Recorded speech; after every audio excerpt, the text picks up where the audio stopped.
A paz do Senhor, graça e paz. Hoje nós vamos falar sobre hermenêutica, um assunto muito relevante desde o Jardim do Éden. Isso mesmo, desde o Jardim do Éden, a hermenêutica ela é relevante. Por quê? Olha só o que a serpente disse lá em Gênesis 3:1. A pergunta que a serpente fez para a mulher: é assim que Deus disse? Não comereis de toda a árvore do jardim? Olha só a pergunta, é assim que Deus disse? O que os profetas do Antigo Testamento disseram? O que Paulo quis dizer com as suas cartas? O que os evangelistas quiseram trazer para os nossos dias, para ser aplicado aos nossos dias? Então essa é a grande pergunta que nós não podemos trazer qualquer tipo de resposta. Nós precisamos de uma resposta verdadeira. O que Paulo quis dizer é o que nós temos que ler. Uma coisa é o que eu digo, outra coisa é o que você entende. Você não pode entender aquilo que eu não disse, ou aquilo que eu não quis dizer. Ou eu não me expressei bem, ou você entendeu mal. Então, quando nós trazemos essa realidade para dentro da palavra de Deus, isso se torna muito relevante. Porque nós não estamos discorrendo sobre qualquer assunto, nós estamos discorrendo sobre salvação, sobre eternidade no céu, eternidade no inferno. Então, a hermenêutica ela se torna bastante relevante.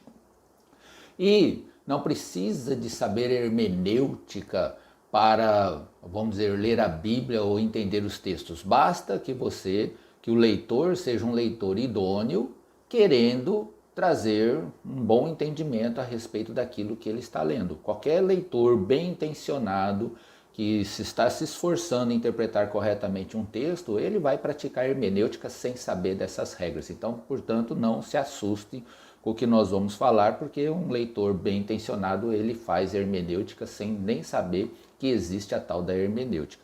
Eu quero aqui abordar alguns princípios a respeito da hermenêutica. Por que é importante? Não só para responder a pergunta da serpente, mas para responder a todas as perguntas que muitas vezes nos são feitas na palavra de Deus e nós precisamos de uma exegese correta.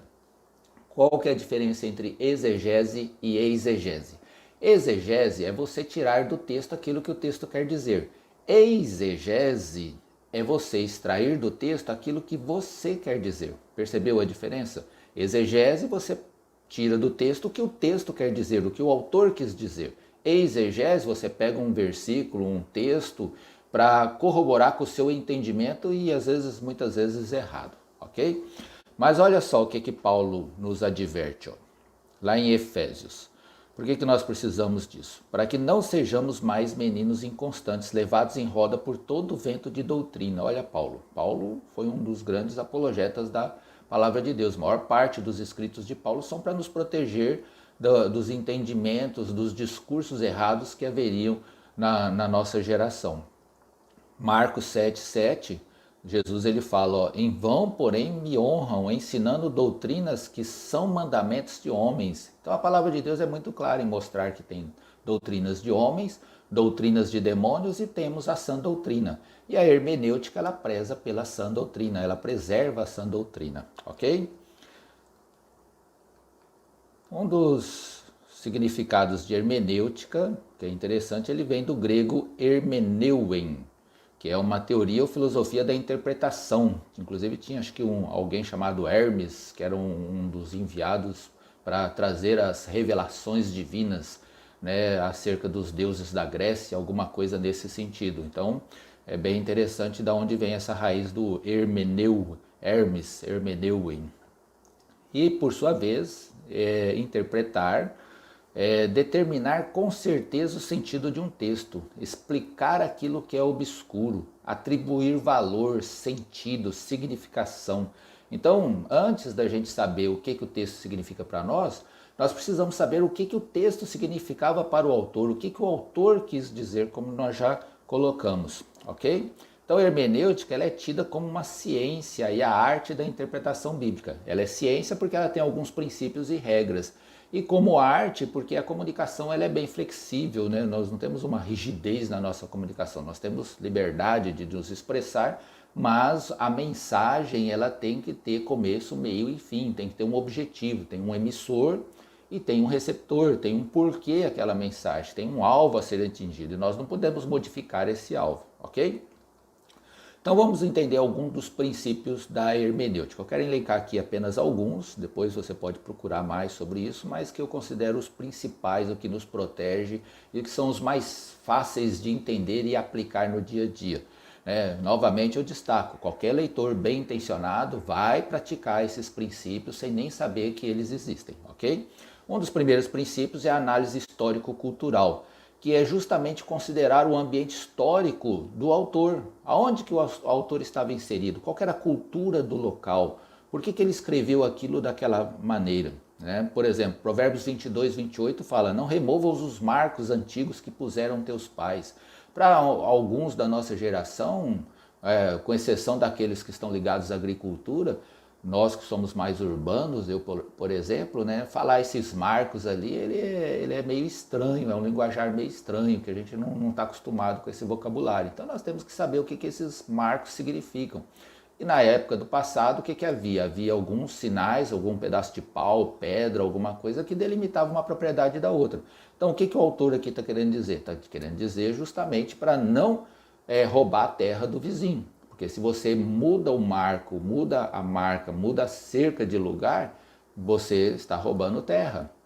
Hoje nós temos algumas aplicações disso daí com relação a tradições, com relação aos ensinos. Então, ou seja, a gente tem que ter um cuidado com isso quando a gente começa a usar um texto com um significado para outro significado. Nós já ouvimos aí pastores, inclusive, falar sobre a tradição, as doutrinas da igreja, aquilo que você recebeu de conselho. Eu mesmo já falei isso, acho interessante usar esse texto em relação a isso daí, mas nós temos que tomar muito cuidado, porque nós estamos realmente já saindo do terreno do texto, Um outro exemplo que inclusive muita gente preocupa é 1 Coríntios 11, 5, 6, onde Paulo exorta que toda mulher que ora ou profetiza com a cabeça descoberta desonra a sua própria cabeça, porque é como se estivesse rapada. Portanto, se a mulher não se cobre com véu, tosquice também, mas se para a mulher é coisa indecente tosquiar-se ou rapar-se, que ponha o véu. Tem algumas igrejas que usam véu. Então, ou seja, o que esse texto está querendo dizer? Se a gente faz essa análise histórico-cultural, nós vamos ter ali uma interpretação melhor. Por quê? Porque naquela região onde Paulo estava inserindo, as mulheres que tinham cabelo curto ou que andavam sem o véu eram mulheres da vida, mulheres que não promíscuas. Então as mulheres de respeito, as esposas, as casadas, elas punham o véu como um sinal, como uma representação de serem mulheres honradas, compromissadas, aliançadas com seus maridos e tudo mais. Hoje, nos nossos dias, na nossa atualidade, isso não representa essa honra que as mulheres queriam reputar a seus maridos. Então hoje nós não vemos o véu como algo necessário. Mas vamos dizer que a gente abre uma igreja lá no Paquistão, onde esse costume hoje ainda ele é preservado, onde as mulheres esposas, as mulheres honradas, elas usam o véu e as mulheres da vida, as promíscuas, não usam o véu. Se nós abrirmos uma igreja no Paquistão, dentro de uma análise histórico-cultural, mesmo no tempo presente, as mulheres da igreja provavelmente será de bom tom que elas utilizem o véu, muito embora nós não cremos dessa forma, mas em respeito à situação histórico-cultural do Paquistão, uma igreja cristã evangélica com todos os princípios bíblicos, as mulheres ali com certeza usariam véus, como nós temos aí várias reportagens a respeito disso. Um outro item a ser considerado é a análise contextual, que ela considera a relação da sua passagem com o corpo do texto. Você não pode pegar um versículo e tirar ele do contexto, porque você pode cometer um erro grave de interpretar, Esses dias, inclusive, até eu instruí um aluno que estava escrevendo na internet sobre isso daí, que realmente ele pegou um texto e falou outra coisa que não tinha nada a ver no texto, só porque o texto aparentemente queria dizer aquilo que ele queria dizer. E, na verdade, o texto estava dentro de um outro contexto totalmente diferente do que ele disse. Um texto aí bastante conhecido, que muita gente, inclusive, fala dele, é um texto bem conhecido, é o tal de Mateus 6,33, onde Jesus ele resume um assunto que ele estava tratando com seus discípulos e ele encerra dizendo o final. Mas, ou seja, considera tudo isso que eu disse, E agora presta atenção, buscai primeiro o reino de Deus e a sua justiça, e todas estas coisas vos serão acrescentadas. O que Jesus estava dizendo ali? Ele estava dizendo que buscar em primeiro lugar o reino de Deus e a sua justiça, e todas estas coisas. Quando ele fala estas, ele está se referindo àquilo que ele acabou de dizer. Então, ou seja, para um leitor que não conhece esse texto, você vai precisar explicar para ele o que são estas coisas. E aí você tem que ir dentro do contexto, tem que ir nos versículos anteriores e achar quais são estas. Nós temos aí um erro muito grave, que nós vamos tratar no próximo assunto, que é justamente de modificar as palavras da Bíblia. Mas dentro desse contexto aqui, a análise contextual nos leva aos versículos anteriores. E aí o que Jesus estava falando? Sobre necessidades básicas.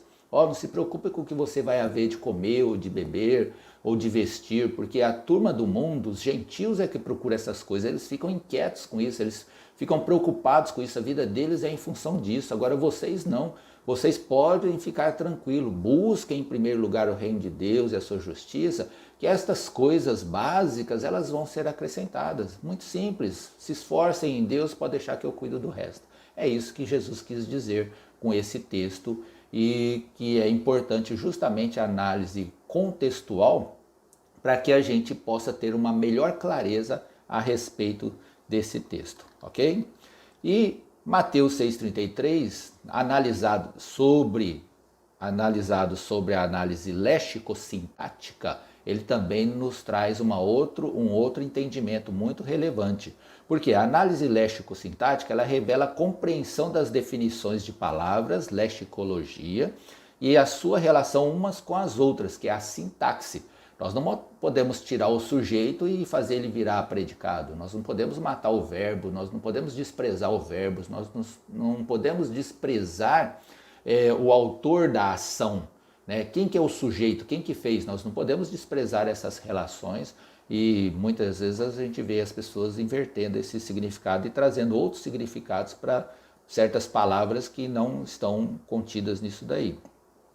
Agora vamos lá, nosso texto aqui que eu falei que nós iríamos analisar ele também.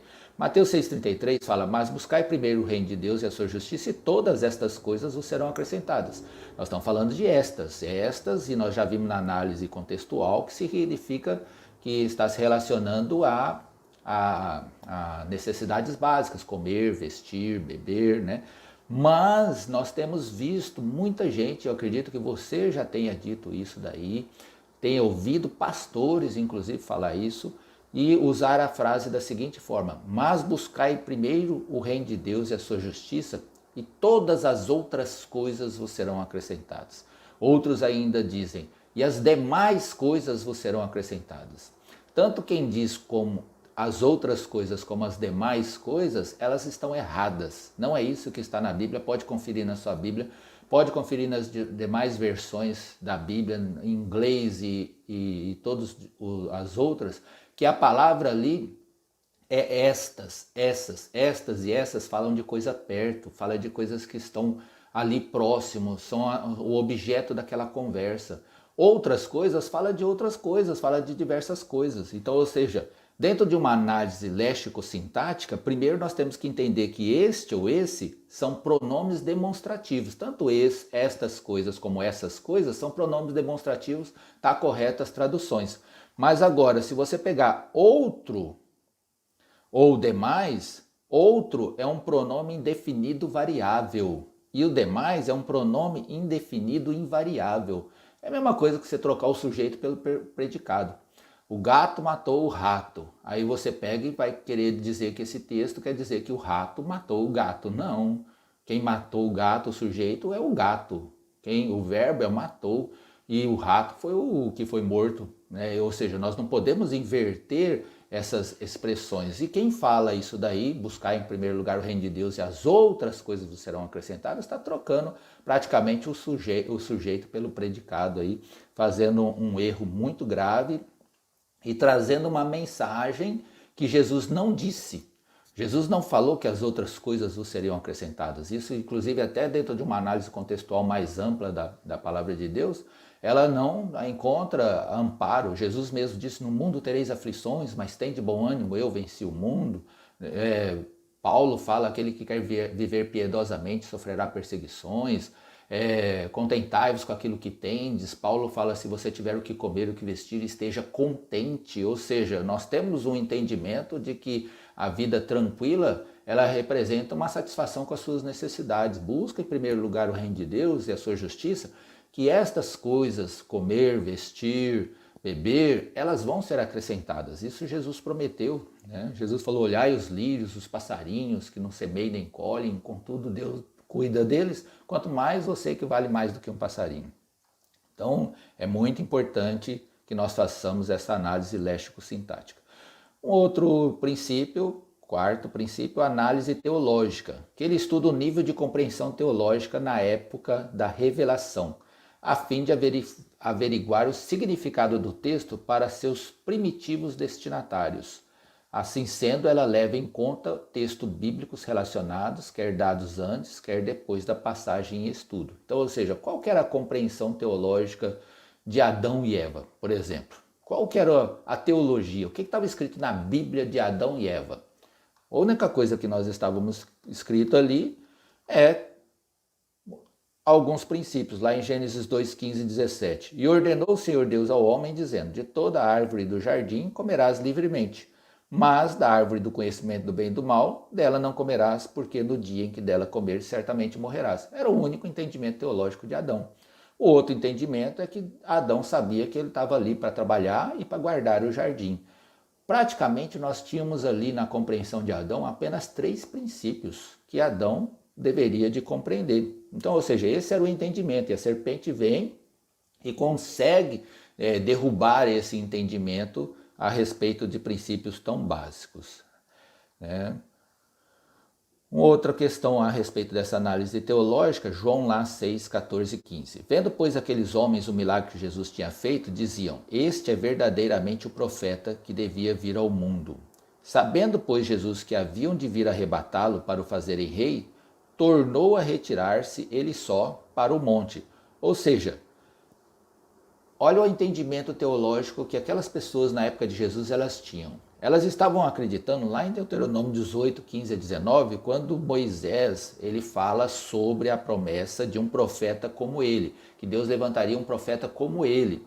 O entendimento teológico das pessoas ali ao redor de Jesus é que Jesus era esse profeta.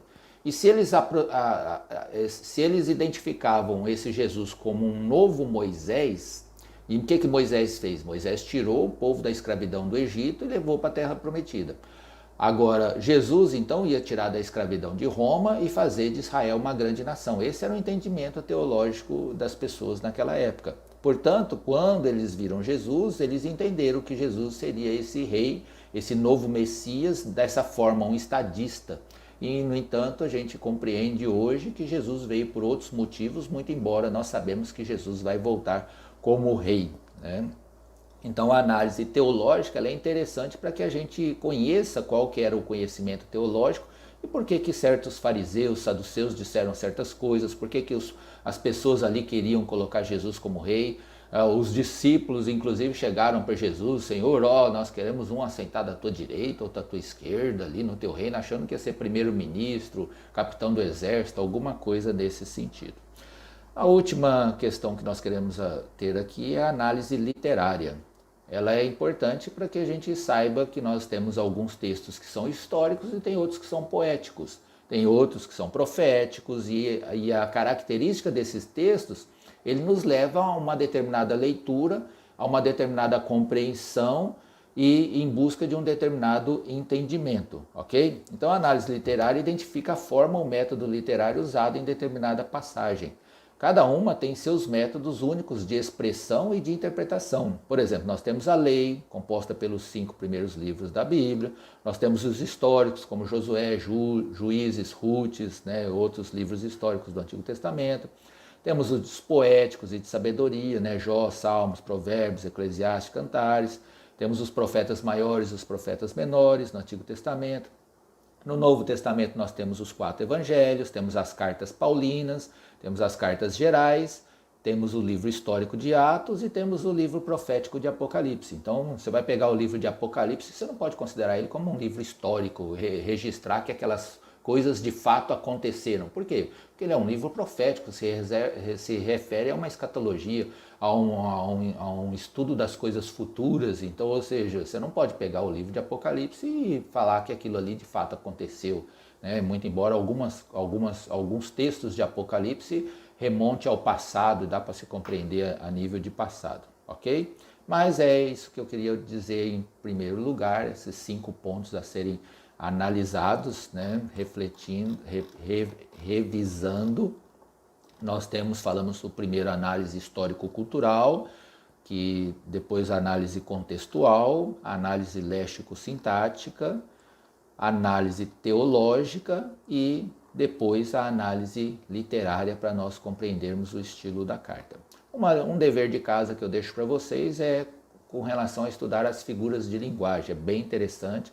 A palavra de Deus é rica em figuras de linguagem, que no nosso português aí temos aí dezenas de figuras de linguagem, em todas elas você praticamente encontra textos bíblicos, né? Como símile, metáfora, alegoria, parábola, que nós conhecemos bastante, antropopatia, que é um termo interessante, que atribui, por exemplo, só para você ficar curioso, né? Antropopatia é uma figura de linguagem que é a atribuição de emoções, paixões e desejos humanos a Deus. Então procura estudar sobre figuras de linguagem, que vai enriquecer bastante o seu entendimento da palavra de Deus, nos seus estudos vai te ajudar bastante. E o nosso objetivo aqui é te dar esse resumo para que você tenha uma boa leitura bíblica, uma boa interpretação, para que aquilo que você falar esteja bem alicerçado na palavra de Deus e que você transmita a mensagem que está escrita na palavra de Deus. Amém? Deus te abençoe, foi um prazer. Qualquer dúvida, estamos às ordens.